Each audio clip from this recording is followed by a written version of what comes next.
Bismillahirrahmanirrahim. Assalamualaikum warahmatullahi wabarakatuh. Sungguh salah satu amalan terbaik yang bisa kita gunakan untuk memperlancar rezeki dan karunia-Nya adalah dengan memperbanyak sedekah. Dengan sedekah, kita akan mendapat balasan yang luar biasa besarnya dari Allah Subhanahu wa taala. Sedekah yang kita lakukan secara istiqomah akan membuat Allah Subhanahu wa taala ridho sekaligus memancing rahmat dan ampunannya. Dia akan mengampuni dosa-dosa kita untuk mencukupi kebutuhan kita. Ketahuilah bahwa salah satu sahabat Nabi Muhammad SAW yang paling terkenal akan sedekahnya adalah Abdurrahman bin Auf radhiyallahu anhu. Ia merupakan sahabat Rasulullah SAW yang paling sukses dalam menjalankan roda bisnisnya. Ia seorang muslim yang benar dalam keimanannya kepada Allah Subhanahu wa taala. Ia rela kehilangan seluruh keuntungan dunianya demi mendapatkan keuntungan akhiratnya.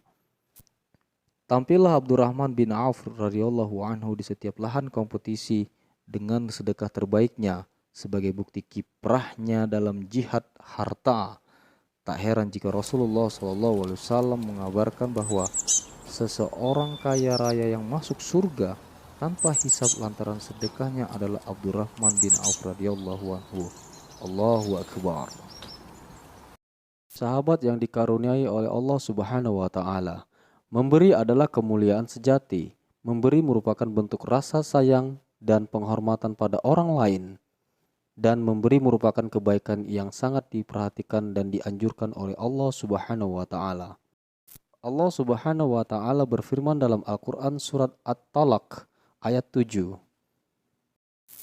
Hendaklah orang yang mampu memberi nafkah menurut kemampuannya. Dan orang yang disempitkan rezekinya hendaklah memberi nafkah dari harta yang diberikan Allah kepadanya. Allah tidak memikulkan beban kepada seseorang melainkan sekedar apa yang Allah berikan kepadanya. Allah kelak akan memberikan kelapangan sesudah kesempitan. Sahabat yang dicintai oleh Allah Subhanahu wa taala, sempit rezeki yang disebut ayat itu tentu saja bermacam-macam bentuknya, seperti resah, kesehatan terganggu, masalah yang menumpuk dan sebagainya.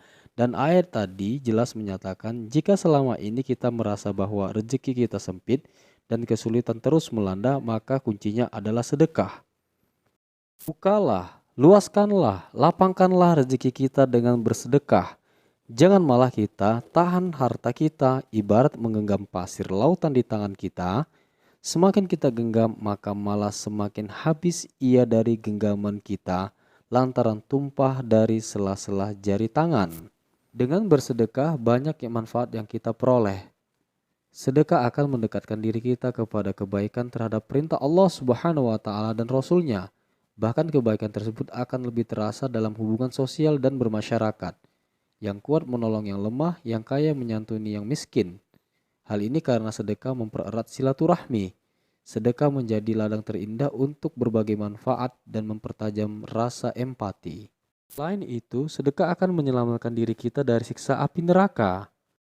Dalam sebuah riwayat sahih, Adi bin Hatim radhiyallahu anhu berkata, "Aku mendengar Rasulullah SAW bersabda, jagalah dirimu dari api neraka walaupun hanya dengan bersedekah separuh butir kurma."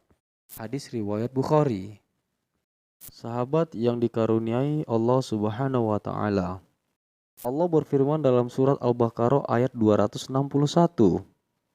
Keutamaan nafkah yang dikeluarkan oleh orang-orang yang menafkahkan hartanya di jalan Allah adalah serupa dengan sebutir benih yang menumbuhkan 7 bulir. Pada tiap-tiap bulir 100 biji. Insya Allah dengan bersedekah Allah akan mengganti sedekah kita dengan 2 kali lipat, 10 kali lipat, dan 700 kali lipat. Atau mungkin bahkan lebih banyak dari itu. Amin ya rabbal alamin.